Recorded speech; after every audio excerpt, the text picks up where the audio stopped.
kiếp này duyên bạc phận hèn nên đôi ta chẳng thể ở bên nhau. Mối tình của chúng ta đành chôn vùi ở kiếp này. Hãy mạnh mẽ sống tiếp cuộc đời của anh, đừng mãi nhớ đến em nữa nhé anh yêu. Nếu một ngày trái đất xoay vòng, đôi ta lại có dịp gặp nhau, ta sẽ yêu thương nhau như anh em một nhà. Vì kiếp này mọi người không chấp nhận chúng ta đến với nhau, nên đôi ta chẳng thể sánh bước để cùng chung một cuộc đời. Thôi anh hãy đi nhé, mong anh gặp được người anh yêu thương, đành hẹn kiếp sau ta sẽ tìm lại nhau.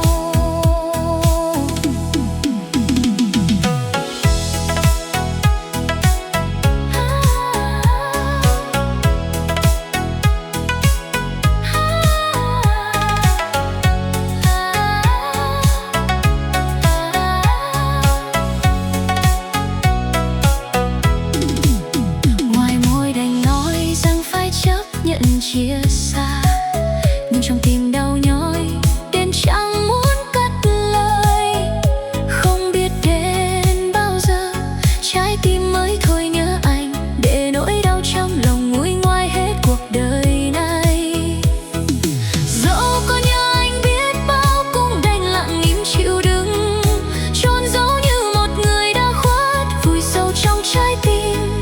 Dẫu kiếp này nhớ anh bao nhiêu cũng phải lặng lẽ chịu đựng nỗi khát khao trong tim, đành vì duyên ta không thành. Nếu còn có một kiếp sau ta sẽ lại yêu nhau, giấc mơ của kiếp này có lẽ chẳng bao giờ thành hiện thực. Bao hy vọng của ngày xưa hôm nay chỉ còn là nỗi buồn, từ ngày mai trở đi tình yêu của chúng ta sẽ thuộc về người khác.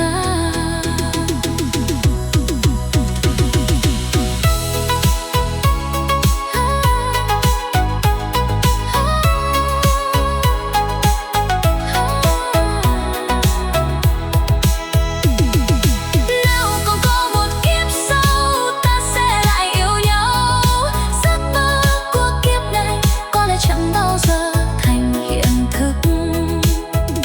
Bao hy vọng của ngày xưa hôm nay chỉ còn